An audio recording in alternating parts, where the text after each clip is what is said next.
We're delighted to have partnered with NordVPN again for this season. We partnered with them last year, and they are, of course, a supporter of Rangers FC as an official sponsor there. And best of all, we can give you an exclusive NordVPN deal. If you go to nordvpn.com/heart and hand, you will get a huge discount off your NordVPN plan and one additional month for free. Completely risk-free. There's a 30-day money-back guarantee with Nord. And look, I use this product. I would highly recommend it. I used to work in web, so I know how easy it is to steal people's data, especially if you're using a Wi-Fi system that is a shared one, or you're using 4 or 5G, then your details can be out there. With NordVPN, they're absolutely not. And there are other advantages to it as well. You can watch sporting events that maybe aren't being shown in your region. You can purchase flights from different virtual locations, and they do make your flights cheaper. This is very, very useful. What a price is in the UK isn't the same as what a price is in America or a price is on the continent. NordVPN can save you money. You can buy purchasing subscriptions from other countries at a cheaper price, and you protect your data while travelling and using public Wi-Fi. I keep coming back to that. Anyone who's at the hassle of a cancelled card will know what I'm talking about. So all you need to do is go to nordvpn.com/heart and hand, and you'll get a huge discount off your plan and 1 month additional free, completely risk-free. I urge you to do it.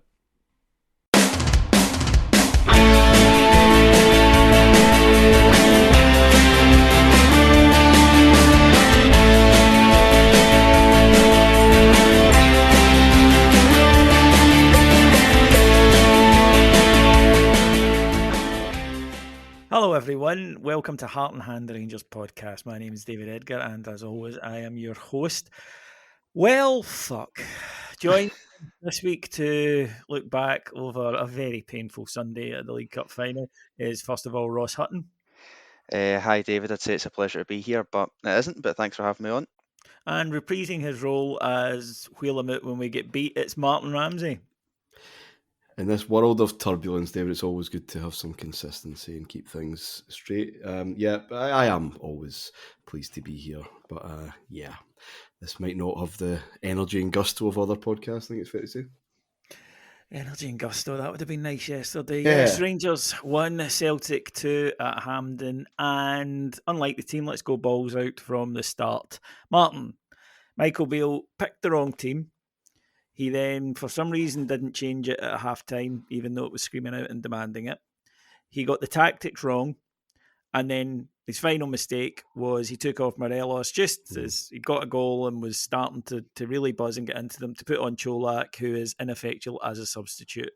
He had an absolutely horrendous day at the office yesterday. He did. It's hard to be too critical of him over the piece, the few months he's been here, because the results have been positive, and that's what Rangers are all about. Even though we've all known that we've played in fits and starts, and really only Tynecastle was the 90 minutes, and then how much of that was Robbie Nielsen and his weird approach to that particular night. So there's been some kind of cagey, but sensible appraisal, I think, of Beale's start. But he hasn't made any huge errors until yesterday. I don't know where you were when you heard the team, but our bus was taken aback a wee bit. Yeah, no, that's exactly the phrase. I was in Hampden, and I'd got into Hampden just about 2 and had no reception outside, so I had some reception when I got in for some reason. And I saw the team, and I'm kind of looking through it, and oh yeah, Tillman's back, fair enough. But I'm like, where's Raskin? But I think it was on the. It was in the air. I mean, it wasn't a complete shock. It had been kind of discussed, hadn't it? Look, is he match fit for this kind of game? Is he up to speed? Is it too much to ask of him? And Cantwell, young players, blah blah blah blah. So that was the conversation. So it wasn't an absolute stunner, but it was still a disappointment, because I think all of us, or certainly most of us, wanted to see him there at least start. There were huge concerns about Tillman and his fitness. So if he was on the periphery, keep him on the bench. Yeah, but if you get half an hour, so here's the thing, right? Yeah. Here's the thing about the team selection, right? I'll bring you in this as well, Ross. every Rangers fan that I spoke to before the game, in chats, whatever, right? Family texting me, every Rangers fan said the same thing. They expected what they got from Lundstrom and Kamara. That's the issue that I have. Yeah. I don't know. And he said, well, they played well in the last Old Firm game. They played well for a half. And that was months ago. That was months ago. And they did well at Tynecastle. That is irrelevant. Every other game in Scotland is irrelevant to an Old Firm game. Lundstrom has looked all season like he's towing a caravan. Same again yesterday. And Kamara, you get one guy.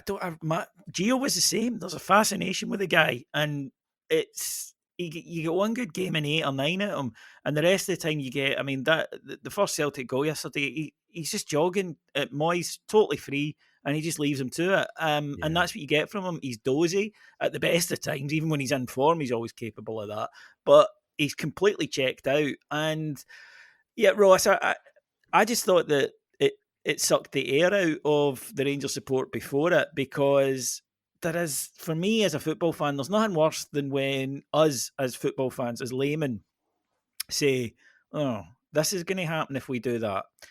And then the manager goes for it, and it does go exactly like that, because it does leave you, it damages your trust in the manager, because you're going, well, if we could all see that, why couldn't you? You mentioned sucking the air out of the support, and that's exactly the phrase that I was about to use. I was in the pub around from Hampden before the game yesterday, and getting up to 2 o'clock and the team being announced, it started to get a wee bit more rowdy. They were singing, everyone was in really good spirits, everyone was confident, they were believing, and then it was as if someone had just burst a balloon at exactly 2 o'clock when that team dropped in. We're all asking the exact same types of questions. So you're going into a game like that against Celtic, who are the toughest team that we will face domestically, with a midfield on paper, before we get into the actual proper logistics of it, that is what, 1/3 fit, really, with Kamara in there. You've got Lundstrom, who hasn't kicked a ball in ages because he's not fit, and like you say, has looked as though he's been towing a caravan all season. Looked like that again yesterday, especially for their first goal. Tillman, who, as we've mentioned, was touch and go for the game anyway, but he seemed to be put into the sides to have that creative spark in that midfield. I'm not necessarily against that, because I'd always want Malik Tillman on the park. But you could see the fact yesterday that he wasn't fit, especially when Celtic were trying to hit him in the first couple of minutes just to test that out for themselves. And you've got Glenn Kamara now. Like you mentioned there, Glenn Kamara is an enigma at the best of times, because we as fans are certainly not seeing what successive managers are seeing now in Glenn Kamara. Even when he fell out of form after the 55 season, which is not something I want to be harking back to, but you had Gerrard continue to play him, Gio trusted him, and now Michael Beale's came back in and trusted him again. We had a discussion on the site about Glenn Kamara a couple of weeks ago, David, and I think we both were in agreement that he should no longer be at Rangers past the end of this season. But managers all around the world, this is not exclusive to Michael Beale, trust footballers. They have to have members in their team that they trust. And for some reason, Glenn Kamara continues to be that guy that managers just seem to come in and trust implicitly. But the downfall of that is when you're going to play him ahead of players who possibly deserve to be in that team and form, you're going to get performances and the level of performances that we got yesterday. And if that's what you're going to, if that's the hill, so to speak, you want to die on, then hell will mend you for that. We might be a wee bit. Sorry, Martin. Sorry, Davey. Yeah, we might just right. We're football fans. We might be guilty of having the PhD in hindsight here. Okay, even though a lot of us were disappointed and raised concern at the time, that's fine. The manager obviously works with these players. We don't. He knows what the mood's like in training. We don't. Okay, that's a managerial prerogative. My biggest issue was halftime. How on we will earth, come to that. How on earth does he think that can just be changed with a chat? Now, maybe he looks back to the Ibrox game where he didn't make a change and Rangers did look a different team at the start of the second half. So maybe he just believed in his powers of inspiration. But that was so bad and so obvious. All the freedom that their key men in the middle of the park were getting. I think Callum McGregor had to do one thing with first touch for that first hour. And to not even make one change. I know making 3 at any time is big and it's quite risky, but that's negligence. I mean, I could not believe at the time that he was just hoping for some halftime oranges and a bit of a G up. That's the biggest issue. And then you're coming to the Morelos thing as well, which is one of those kind of in-game things that were a wee bit puzzling as well. But that was the key one. How on earth do you watch that 45 minutes and see that it needs different personnel, not just a conversation? If I had a script, you would have ripped it up there and just ruined the running order. But we're fast and loose, David. We know we're. Well, that's true. That's true. But before we get, and we will get to that in a bit. I think you've covered it pretty well. I totally agree with you. Absolutely baffling that at half time he just sends him back out, and even more baffling was, of course, they start slowly, and then Lundstrom gets booked, and then Kamara gets booked, and then he acts, and it's like, what were you expecting? What did you think you were going to get from them? But the tactics in the first half, Ross, I thought we looked set up for containment, and I thought that we would have learned that against Celtic, you have to grasp the nettle, so to speak. You've got to go for it. You've got to be brave. You've got to push. We set up to contain. Whenever we broke forward, it tended to be from a long ball up. We played far too many long balls. Celtic have big centre halves who won the vast majority of them, and even then, I thought that the whole game were dreadful at second ball, absolutely dreadful at it. I couldn't agree more. It was a source of immense frustration around me in the stands. I don't know how it was around you boys, but any time, especially in that first 20 minutes where we'd win the ball back from Celtic in their own half and then look to just try and hit Sakala or indeed Morelos just to try and win a knockdown, of which we won, I think, 0 in that time. And I think it's immensely frustrating because we've mentioned it all before. We can't set up to contain this Celtic side. We don't have the players to do it. We're very limited in that way. We've seen that at Ibrox as well. We've seen it at Parkhead earlier on in the season. It doesn't work for us. So we're going back to retry failed solutions to old problems, and we're going to get the same sort of results. Now, yesterday, within that kind of first 20 minutes, like I said, you're setting up to contain Celtic and doing absolutely nothing with the ball when you have it. So you're just trying to almost suck up waves after waves of pressure, which will eventually tell. And I think the immense source of frustration for me is you did see on those small pockets of the game yesterday, not just limited to after the 3 substitutions, but the small pockets before it where we did actually try and play some football. We were getting some joy out of it. There was a period in that first half where we did look quite threatening, and that's because we were doing all the things right, not just getting Sakala running with our pace in behind them, but actually getting Ryan Kent on the ball, those kind of dangerous players trying to play through Malik Tillman as well, and we were getting some degree of joy out of it. But this is not a new thing that we've seen with this Rangers side either, that when we don't get the goal, we will just fall back on those old solutions to problems that don't work. And I think for me that's the most frustrating thing about that, because obviously the Celtic back four, you get players in there like Carl Starfelt, who isn't a fantastic player on the ball. He is quite limited, and we've seen that again yesterday. But when he was on the ball, we had no pressure going to him at all. I think we all spoke about him as a possible pressing trigger for the team. It didn't seem like that way whatsoever. We're happy to let them have the ball and just come at us. And again, when you're willing to do that, then you're going to get punished for it, which we did.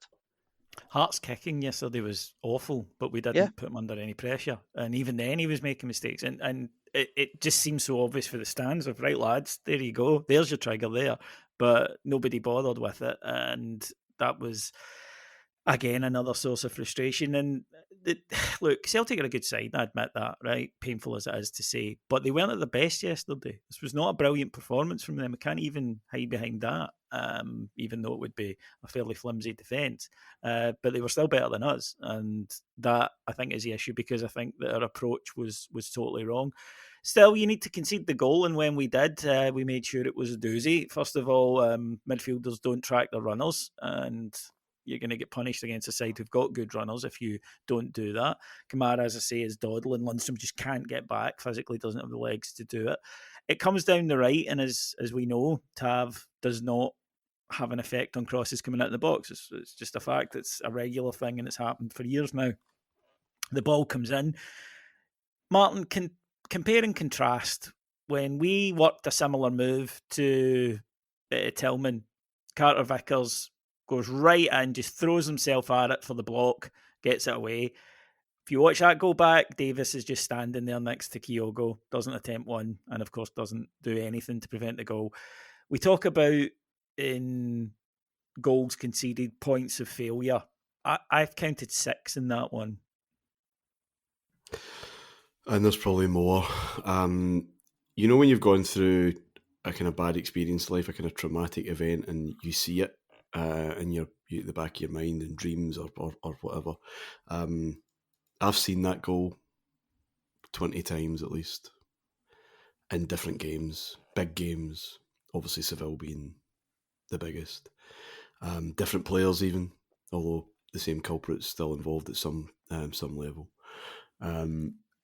So this is, 3 managers and it's still a structural issue.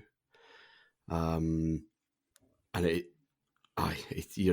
sick seeing the same thing. We don't deal with it well in various areas of the team, and it looks so simple, doesn't it? As an attacking force, it looks so simple. We got into, as you correctly mentioned, that little spell in the middle of the first half. We got into similar positions, but they were simply more aggressive in defending, and I still think we lack that bit of composure, that bit of execution under pressure. We will talk about that in the second half a few times, but that's really it. And that final third for us, we don't have that same execution, and we don't have the same intensity in a kind of defensive setup as well. It just happens so often in big moments in big games. So you can lose a cup final, right? Like 2019, where you can be furious, but there's something to take out of it. And there's individual moments where you can kind of look at, but that's such a consistent problem. That's where fans get sick because they've seen it. They could see it happening. We knew for 5 minutes before that goal was scored something like that's going to happen because Kyogo missed a sitter not long before it. And the boy behind me who had said about 6 times that he's overrated and he's pish and this, that, and the other, and my cousin and I kept looking around and said, do you want to stop saying that because you know what's going to happen? And of course it did. You could feel it. I thought you didn't do superstition. It's not superstition. It's just he is going. How many chances do you want someone to get? That was more the thing. He had to do 3 or 4 opportunities or 3 or 4 moments. He's probably going to get another. He won't keep missing, and he didn't. No, you keep giving good players opportunities, they'll eventually punish you. So into the second half, Ross Martin's made his feelings clear. I very little to I couldn't believe it. I genuinely couldn't believe that we were going with the same 11. Certainly round about me and Hampden, people were, this is extraordinary. This is just, why. The idea that guys who, as I say, look, one checked out, one doesn't look fit enough to do the role he's been asked to do in Lundstrom, and a third one who is clearly not match fit. How are they going to get better the longer the game goes on? It just doesn't make any sense. It's funny you saying you couldn't believe it. The guy standing beside me at Hampden yesterday came down about 30 seconds into the second half, just back for the toilet, and turned around to me and went, right, who's he changed? And I went, mate, nobody. And he looked as though I'd slapped him personally when I said that to him. He could not believe it, and nobody could for that reason. And I echo completely what yourself and what Martyn have said there. I can just about accept that from time to time the manager is going to make bad calls. Now, that's a hell of a time to do it yesterday, but on the odd occasion, he's going to get the starting 11 wrong. We're all human at the end of the day. We're all going to make mistakes in our jobs. And all What I managers really do it, by the struggle, way. what I really, from time to time, really, they'll get their really own struggle one. what I really struggle to balance though, is when you have the opportunity to fix those mistakes and not taking them. That's what really kind of grinds with me, because you're right, we could all see it from 2 o'clock onwards. We could all see it, what was going to transpire with that midfield 3 in the first half, and watching it for 45 minutes, having the problem stare you in the face and get punished for that problem and not taking the opportunity to change it, it's just beyond negligent. It's borderline unforgivable. Now, we will move on from this. Michael Beale has to learn, but the problem is that we are in the position as fans that we were not in 2018, because we seen mistakes from Gerrard for starting 11. If you want to compare the two, we were almost a wee bit more inclined to give the benefit of the doubt then, because of the situation we were in as a club, the situation the squad was in as a team. Michael Beale is not getting afforded that same level of the benefit of the doubt. He was there, he was learning on that journey with them. So I don't think we as fans are going to be as forgiving for mistakes like that. And he dropped the ball massively yesterday on 3 or 4 different occasions. And like I say, I can accept one mistake being made from the management team. I cannot accept just derelicting your duty and not actually fixing that mistake, that grinds on me a lot more. Yeah, I can handle mistakes. Don't like them, but I can handle them. Not fixing them, no. That is, as you say. Then we need to question what you were saying or what you think you were saying.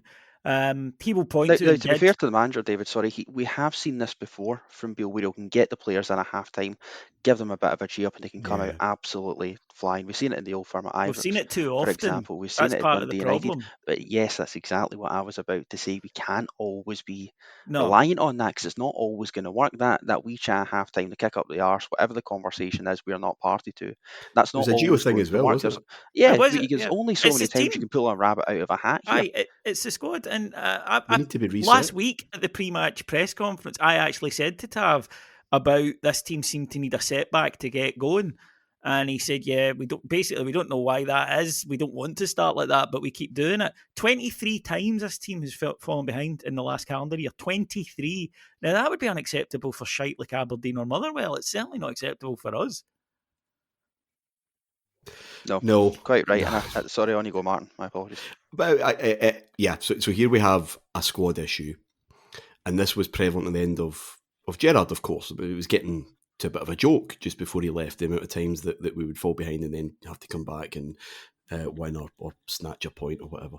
And I was in that press conference with you after the Thistle game, David. I presume that's the one you mean. No, this was the one at the pre-cup final one at the RTC last week.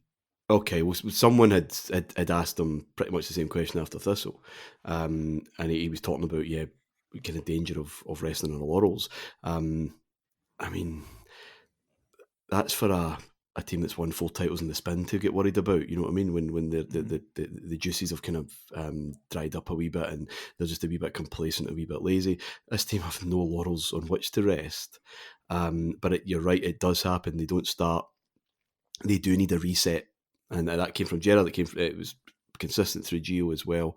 The amount of times they either needed half time or in Europe extra time, just to get new message or the same message or whatever the hell it was, and that speaks to being unable as a group to be empowered, to be able to affect change themselves. What are the captains? And I use that word plural because it's not about an armband. It's about senior members of the team. What are they doing in game to change things? Where's the communication? This is what we're going to do. Blah blah blah. That's what I think is missing with this Rangers team. And I know you're dangerously in kind of dire territory around leadership and what have you, but it's true. I never really see it enough. They do tend to need that. And as I said, the Beale thing at half time, he can only have been, I guess, relying on what he's done before, especially at Ibrox. And we were disappointing in that first half at Ibrox. We were a bit flat at Tannadice, but we weren't that bad. I mean, that was so bad that it clearly was not just going to be, as I said, a conversation, a Lucasade or whatever, and back out boys. It needed new personnel. It wasn't working, and was that wee brief moment of hope during half time where there were players out in the pitch and Raskin wasn't there. You're like, oh, maybe he's getting his instructions and blah blah blah. He's maybe just getting a bit of conversation, and he's going to come out pretty much stripped with just a bib on or whatever, and then he kind of came out with the trachea on us. For goodness sake! So, it was doable. It was salvageable. It was because we were, as Ross said, we were getting a bit of joy, but the issues were clear, and listen, they were fixed. Just too late. Yeah, well, I was going to say earlier, Michael Beale would point to in terms of in terms of justification for no changes at half time yesterday. He said, well, Ryan Kent's hit the post and Sakala should bury the rebound and then it's 1-1. Yeah, okay, but they didn't, and it wasn't. And by the time the subs do come on, it's 2-0. And it's a mountain, and Celtic can set, which is exactly what they did, just set in a defence and hit on the break. And we were always going to struggle with that. On the Sakala chance, Ross, one of the things I dislike most is people who chat shit and can't back it up. Hmm. And if you're going to give the sort of interviews that Fashion Sakala gave last week, you have to be absolutely brilliant the next game. You have to win, but at least you personally have to be absolutely brilliant. And he was not. He was most assuredly not. And sometimes in lesser matches, he does get you goals. There's no doubt about it. But I'm getting a little bit fed up with well, sometimes he's good, sometimes he's bad. That was a big game, and he was atrocious. Yeah, putting it politely. I think we all said it certainly during the week when he was giving those kind of interviews. And listen, you can have a bit of banter and laugh it off, but you're right. You need This is to not back. about, by the way, just in case Yeah, anybody's, it's not about the other mob thing. That's fine. That's, you're perfectly entitled to do that. But when you start giving it, we're a better team than them, yes. even though they're 9 points clear, because it's happened to us when we've been clear, and I think it's ridiculous. So I'd be a hypocrite if I didn't think it's ridiculous when we did it. We're clearly not a better team than them. And that's the thing. I don't really know anyone. People might disagree with us, but I personally don't know anyone who listened to that section of his interview and went, "Oh no, he's talking a lot of sense there." Because we don't have anything to back that up. The league table doesn't lie at the end of the day. Now, on that chance yesterday, it's an absolute nonsense, but it speaks to a wider point about Fashion Sakala and something that I'm getting a wee bit sick of now. When Beale came in, he was clearly playing through the purplest of purple patches imaginable. Right, he was playing incredibly well, scoring goals, being involved, fantastic, love that. But I'm getting a wee bit tired of the sugar or shite thing with Fashion Sakala, and it's a source of immense frustration because he clearly has ability. Some of the finishes that he's displayed at Rangers have been of the top drawer, but it's so few and far between. And then you're right, when you put in the kind of level of performance that he did yesterday after giving it all the biggin in the week preceding up to the game, then you're just going to make you and everyone else around you look a wee bit daft, which is exactly what he done. The chance completely epitomised what you get from Fashion Sakala, which can often be rash, chaotic decision making. Now, when Fashion Sakala gets the ball, Fashion Sakala doesn't even know what he's going to do with it, and that's half the problem. We need more composure in the final third. Celtic had that yesterday, and they were clinical with it. When we got it, we weren't, and that was the fundamental difference yesterday. Yeah, Michael Beale talks a lot about chaos in the final third, Martin, and I get what he means, but it has to be controlled chaos. It needs to be chaos that you've mastered. I presume he means chaos for the defending team. Yes. Where we exploit that by being the opposite of chaotic. Because it is chaos, but it's good for everybody. And that was the Celtic box anytime we were involved in it. The goal being a prime example of that. That it's kind of somehow we managed to get it. It was one of those where it kind of hit the back of the net, and I wasn't quite sure, just maybe where I was sitting, has that gone in? So it was just such a mess. But there were a few chances, of course, with Fashions being the kind of most obvious one. But yeah, we just lack that coolness of execution again. And this is maybe what I'm a wee bit worried about with respect to his defence of the half-time thing, David. You mentioned there the Kent chance and what have you, right? Aye, that could have happened. And yesterday, let's say Tav or Borna put one of those free kicks, or that free kick, in the top bag, as they've done each, once in each in the last 3 games or whatever. So it's not outside the realms of possibility. And it's 2-2, and then it's a 20-minute cup final, whatever it was.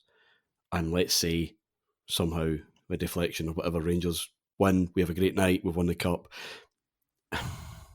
And we'd all be talking about, this is a new resolve and it's go back to the semi-final at Hampden, blah, blah, blah. Or is it just kind of papering over the cracks? Is it just on the day something happens, but structurally you've got to be surely got to be looking for more than just pouncing on an opportunity? Surely there's got to be something more cohesive, because watching them yesterday, they know what they're doing. Yeah, and they're all in sync with that, and we are not. And no. You can get away with it on a day. Of course you can. From cup finals, as rare as they are, they tend to be close. Very rare, actually, for there to be more than one goal in it because of the tension. And tension leads to mistakes, and you're right about Starfield and Hart, whatever. They were there to be got at. As I said, let's say in that 20 minutes, they are got at, and we end up winning. We'd maybe be kidding ourselves about just kind of where we were, because I just don't see that cohesion. Now, I think, in defence of the manager, that was never going to be evident after 2 or 3 months anyway. He does need the summer. But I just worry, guys, that's too simplistic, and it doesn't work like that in football. It doesn't work like that at Rangers. And this isn't, it's obviously nothing like Pedro, but there was a wee bit of that. Trying things out, just whatever, and we'll get to the summer, and then it's a blank slate. You don't get a blank slate here. Nope. And that's a problem. You have a hangover, not just of the 6 months that you are finding your feet and trying this out and just try to keep things going. That's what he said in his RTV interview, didn't he? He's just trying to build some consistency and just familiarity and just get through to the end of the season. But you'll see a different Rangers team next season, kind of thing, which is fair enough. But it doesn't. When you get defeats like that, they don't disappear. No, they leave a mark. No, they don't. They're And not ones you can just reset on. And especially when it's not just his defeats that are the issue. The banners last week, there's a whole weight hanging around the club that is going to suffocate any kind of long-term thinking, which has never been a thing at Rangers anyway, even at the best of times, as you know, we've been looking at over the last year, let alone now when people are starving and fed up and hungry for genuine success and sustained success. There can be no long-term plan because there's no patience, and that is an issue for any manager. But that's tough. That's just the way it is. Yeah, and well, to paraphrase an old Ramones line, second goal, same as the first, and exactly the same errors, exactly the same things, players not doing what you need them to do, and boom, we're 2 down. We rally, of course. Alfredo gets a goal, a neat finish from him. And then I just do not understand this one at all. He takes off Morelos, who I admit, by the way, is nowhere near what he used to be and hadn't had a particularly great game, but he's just scored, he's flying, he's got his dander up. We take him off and we put on Cholak. Now, Cholak, for all his qualities, one thing that we haven't seen from him, Ross, so far in any match, him making an impact as a substitute. It hasn't happened yet at all. I get chucking him on, by the way, with 10 minutes to go, but alongside Morelos, when you're desperate for a goal, to make the change then was just wrong. And again, it derailed our momentum. Killed us. Absolutely killed us. Stone dead. And I've been incredibly critical of Morelos, not just this season, but throughout his time at Rangers as well. But you don't take him off yesterday, not after getting that goal. And I think especially in a moment like that where you can start to see that we are building some kind of momentum in that moment. Celtic were nervous, and I think you could tell it with their fans as well because they weren't singing either. You could feel the tension coming from the stands pouring onto the pitch and on top of those Celtic players. You're building that level of momentum. Don't change it. Now, we've seen it from managers before in the past where the brave thing to do is often just not to put your hand in the pocket, not to shuffle the deck, so to speak, and just try and let things play out. The time to do that was not at half time when they tried it, and then the time to let that happen and just let things run and see how they were. He got that wrong as well. So again, that comes back to Michael Beale getting the big moments wrong and the big decisions incorrect. But I think you're absolutely spot on. In that moment, Morelos was causing them a whole host of problems, especially with his work off the ball. I actually thought yesterday he did a lot of the dirty work really well, to be honest, just trying to at least win knock-ons and second balls. We got nowhere near any of them, but he was at least trying to do his bit. And then he gets that goal you mentioned there, he's flying. I don't know why you would want to kill the team's momentum or indeed his. And you've seen it as well, we all seen it, how visibly angry he was at being taken off kicking that drinks bottle as well. And no wonder. We actually had a very good view of it as well, where I was standing at Hampden. And I said that to my uncle, who I was standing with. No wonder he's angry, because we were all just as angry with him. Because I think at that moment it completely killed Stone dead any of the good things that we were trying to do in that second half, which was fairly limited, and it completely neutered any sort of presence we had up front and put a lot of the onus on the players like Sakala and Cantwell to make things happen. Because one thing you can say about Alfie is his work off the ball is tremendous and he can bring others into play. Jolak's a completely different kind of striker. And I think in that moment you want a player like Morelos, or like you say, if you're going to bring Cholak on, put Cholak on with Morelos so Morelos can maybe fashion a chance for Cholak. In a cup final like that, when you're chasing the game, when it really is all on the line, I don't know why you would go and possibly neuter your own attack like that. It just the mind baffles, honestly. Yeah, it was a stunner. The only one thing I would add about that, I mean, Morelos' goal obviously fires him up, but I think he came even more alive after it, which was the introduction, obviously, the subs, because you had Cantwell far more involved, far more energetic, far more further forward, Raskin the same. So he had players closer to him in that spell between the goal and his substitution than he had for the rest of the match, when he was too often kind of isolated. I don't think he was particularly good in the first half. I accept Ross's point, he was working hard, but still, I mean, he was the one supposedly sitting on McGregor. As I said, McGregor had the freedom of Hampden, so that didn't work. But he came alive just because he had guys centrally near him and actually playing passes with purpose. Raskin very early on took a touch, turned a man, and immediately played the ball forward. Correct. And everyone just went, that's all we've wanted. It's all we've wanted for about 4 years. But so it's always wanted just for that afternoon. And that's when you started thinking, right, this could actually happen here. We maybe left it too late, but you never know. We could at least fashion extra time. And you're absolutely right that it ended there, because my recollection anyway, they're just more long balls. It was more direct. And that was it. We skipped out the guys who we skipped out the guys who had talent, and also then in terms of just to sort of round off a rather shitty recipe.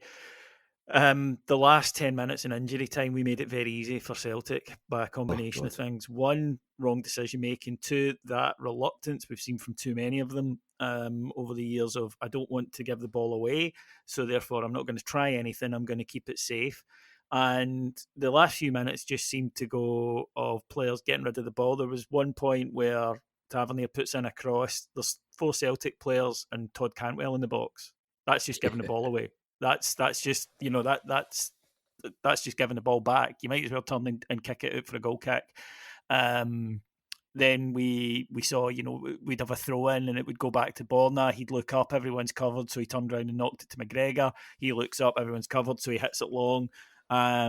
We were still bad at second ball, as we've been mentioning. And Celtic, we do the cardinal sin in football, and this is, to me, rank unprofessionalism of starting to give away stupid fouls. There's Celtic player has the ball and we run up and pull them. What do you think they're going to do? What would you do if it was the other way around? You drop and you get the free kick. So you can moan about the ref, but it's a foul. You're going to give it away, and we made it very easy for them to play at time. And of course, they had opportunities on the break and really should have added to their tally. So here we are, and it's a tough one to take because you can obviously it's not great when you lose one of these games ever, right? But there's ways to lose. And yeah, you still end up with the same stuff, but there's no positives to take from that yesterday. There's nothing you can hang your hat on yesterday. It was the disaster of a day for the players, for the manager. They all had nightmares. It really was that bad. Moving on then, Martin. Now, over the years, I've defended some of the players, but I have also been saying this year that this is the watershed summer. A lot of them have to go. There's no doubt that baked throughout that squad is a mentality of we tried our best, and they cope with disappointment too easily. Now, in terms of the playing ability, that is one thing, but you can't point to that squad and say it's full of winners, because it isn't. The evidence is too much now. It's stacked up. We cannot say that. Too many of them have too many losses in the column. So in the summer, we absolutely need... That's why we needed Raskin and Cantwell to be playing yesterday, because they were brought in to add much needed freshness. There's a lot of guys who've been really good servants to Rangers, been worth the money we've paid for them, have done their very best, but there comes a time when it's, thanks for your service, here's a carriage clock by. We've had 10 million quid of our year's budget sitting in the stand all season, either through injury or not being good enough. That's on Wilson. The fact that he's still there is on the board. And if the board, who did try to just get away with it the past 2 summers, can't see that this squad needs revamped, then the protests are just going to get louder and louder, and they'll deserve every single one of them. Because if you can't see now that this squad has ran its race, then I'm sorry, you shouldn't be running a football club. A big summer for Rangers, big changes required. Where have I heard that? Oh, every summer since we came back up to the top league again. We see it all the time. I'm not sure, to be honest, how many would disagree inside the club. I mean, the carriage clock thing, that's well and good. You need someone to be taking them. And that has been the perennial problem, that we shout from the rooftops about how bad our players are and then are amazed that we can't sell them.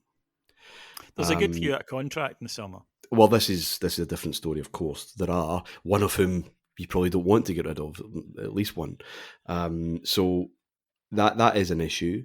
Our injured players, or certainly the perennial injured ones, I saw someone talking about Kamar Roof and just, pay up his contract and get rid of him.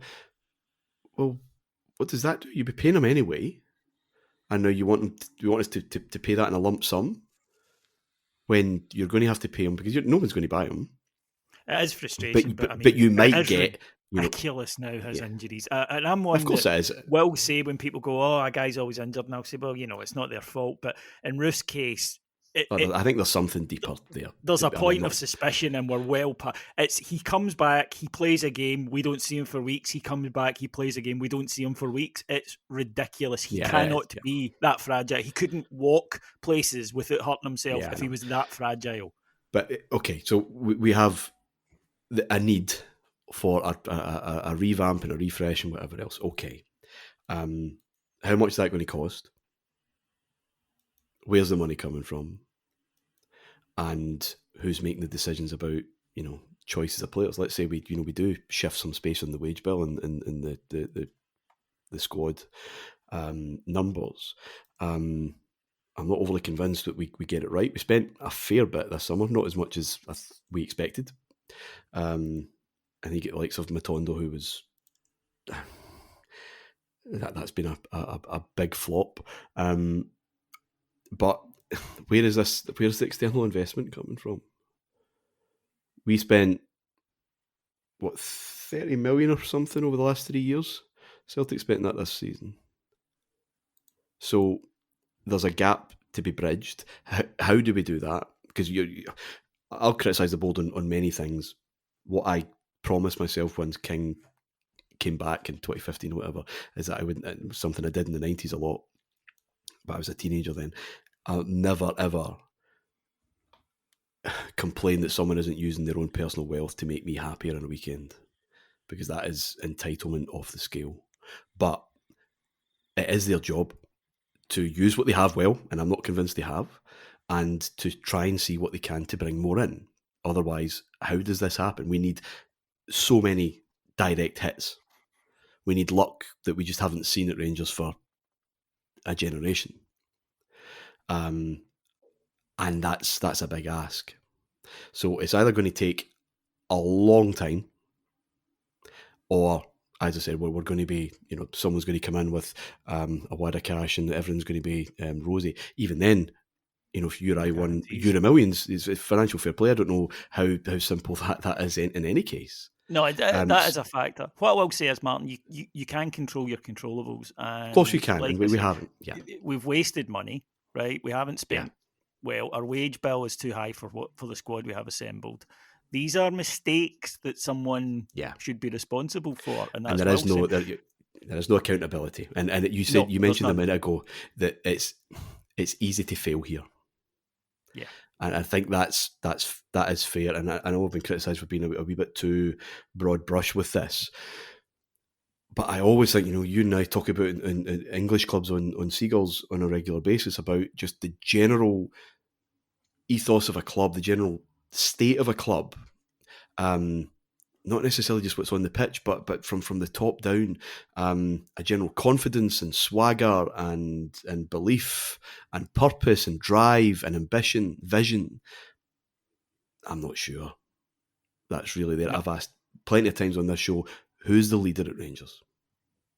On the pitch, off the pitch, who's someone that the support can kind of rally around and do believe that will take us somewhere. And again, a lot of this comes down to logistics and who's prepared to stump up for what's required to bridge that gap. And I think that's a lot Easier said than done. But until that happens, we're not. I wrote about this the other week. We're not quite ourselves yet, and we haven't been. 2021 was a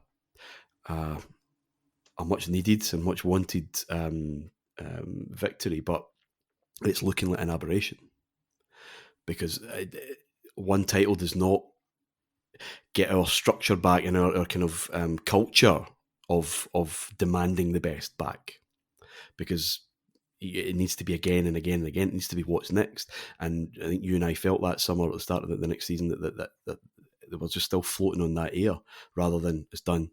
Where are we? Yeah. Well, and if that's a cultural thing. Yes, and if there's one thing to take from yesterday, Martin, it's that is gone. 2021. Michael Beale needs to stop referring to absolutely. it. The players need to stop referring to it. It's gone. It's a long time ago now. Ross, it is. Martin said it, that it's too easy to fail at Rangers. It's too comfortable. These guys that have been there for years. It should be the end of the world when Rangers lose a cup final. It's that simple. And I don't think for enough of them that it is. No, because I think you've got a few players in there whose heads are elsewhere and have been for a while. That's not any kind of criticism of the current management team. Even there's players who should have been moved in and out of that squad years ago. Really, players like Glenn Kamara, players like John Lundstrom, who should be nowhere near that kind of current squad. You get players like Alan McGregor, who I actually thought had a decent enough game himself yesterday, but who's obviously going to retire in the summer. You've got other players in there who have just been in and around the fabric of what has, for all intents and purposes, on a large scale, been a losing Rangers side for far too long. Now, my kind of biggest concern from a management point of view, and you mentioned it earlier on, Martin, about his RTV interview and Michael Beale saying that it's fine once I kind of get rid of this squad of players and I get my own massive squad overhaul in the summer done. Don't worry, lads, expect something different next season. That's fine, but you're not going to have time to be able to display that because, rightly or wrongly, people are going to have looked at another massive squad overhaul that happened across the city and see that it can be done in a season. Now, a lot of chips had to fall in the right places for them to go and win a league, but it happened. So Michael Beale's not going to get that element of time next year. For a lot of these existing players, need to have a long, hard look at themselves and ask if they want to be at Rangers, and I don't think in their heart of hearts, no. And I think for a lot of this squad, losing has become almost part of a culture. And that odd wee triumph, whether it be 55, a European final, or a Scottish Cup, that's that's not the norm for a lot of these players. And I think there's far too much scar tissue there. The damage has been irreparably done now. That I don't think it changes with this squad of players either. Not when we're seeing the same mistakes be made time after time after time over a concession of different managers as well. So what really needs to happen is the squad to be ripped up in the summer. But like all the points Martin mentioned, it might not work out like that. And the success rate that we demand to see as fans, about a 99% success rate, is what we're going to have to try and hit. That's really not feasible. It's probably not going to happen. It's unrealistic to ask for. So where does that leave us? It leaves us in a place where we are probably looking at this kind of situation for at least the short-term foreseeable future. And I think that's what worries me, because the longer we stay in this rut, the longer we go without a sustained period of success, the harder it is going to be to get back out of it and actually maintain this phrase that's been used a lot recently, the standards of Rangers Football Club. It's going to get years. It's going to take years to get back to that on a relentless basis. And it's a hard thing to say and it's a hard thing to admit, but it's a reality that I do think we face. And I think that's the thing that worries me going forward in the short term, is there are no quick fixes here. Yeah, this is going to and take Ross, time that he's not and going to be afforded. And exactly, without quick fixes, then the pressure, the expectation, the demands, because we're Rangers fans, certainly Rangers fans of a particular generation, will demand that because it's what we've known. And that means you don't get time and space and patience to have any kind of long-term plan. So it's a bit of a vicious circle there, because we will not afford anyone a 5-year plan, do we? No, nowhere close. No. So, it's tough terrain because we demand success yesterday. That's how it is. But as I said, without oceans of cash, I'm not sure that success instantly is ever really that feasible. Equally, and I might be, I'm coming at it the other way and saying maybe not, but we can be a damn sight closer to it than we are on what we're doing. Of course, the reason Rangers are not successful this season is not entirely due to the fact that Giovanni Van Bronckhorst. And yet nothing else ever changes. And that to me is, well, let's look at what's happened in this period. This club is in love with a couple of years ago. And until it realises that that's done, it's gone, it's history. The people at the club are very proud of that. That's great. When you retire, you can look back on it with great pride. I think we're all a bit sick of you looking back on it right now, because where we are currently is not where we need to be. And I don't think it's a case of it being miles and miles away. I really don't, because I think that due to the nature of the league in which we play, there's one other club to beat, and therefore it is turned about. And I've seen it before with both Rangers and Celtic when people have said the opposition's years away for them, and within a year, because things happen in football, but we need to make our part of the bargain happen. And right now we're not doing that. And we do have too many guys at the club, not just in the playing staff, who enjoy it. It's a nice place to be. It's a nice place to work. And there's no consequences for not achieving success. Yeah. The isolated success isn't miles away. As I said, we could have won that cup final yesterday. There is, if Celtic have a particularly bad year, injuries or whatever, or form, or they just get a bit complacent, we can win another title in the next 2 or 3 years. But that's not, I don't think that's what fans are talking about. It's regular, consistent success. It's being top dogs, not just for 10 minutes, but over the piece. And that's where the culture and the structure of the clubs, I think, is far more relevant, instead of the in the moment, in the season situation where you've got so many variables at play. And I think that's what we're a long way away from. Not winning a bit of silver, because we've had 2 in the last 2 years. But that just the silver we want on a consistent basis, I think takes a lot more, and it's not evident at this moment where we and how quickly we can get there. Right, folks, thank you very, very much for joining us. I'd just like to thank our executive producers in London, Mike Lee and Paul Miles, and to thank my 2 guests this afternoon. First of all, Ross Hutton. Thank you very much, David. And Martyn Ramsey. Thank you, David. Thank you, Ross. Great fun. Yeah, that's one word for it, not the one I would choose. Right, folks, we will be back here next Monday on Heart and Hand. Until then, if you want to hear more from us, go to our Patreon. It's patreon.com/Heart and Hand. Thanks very much for joining us. Speak to you again soon. Take care, everyone. Bye-bye.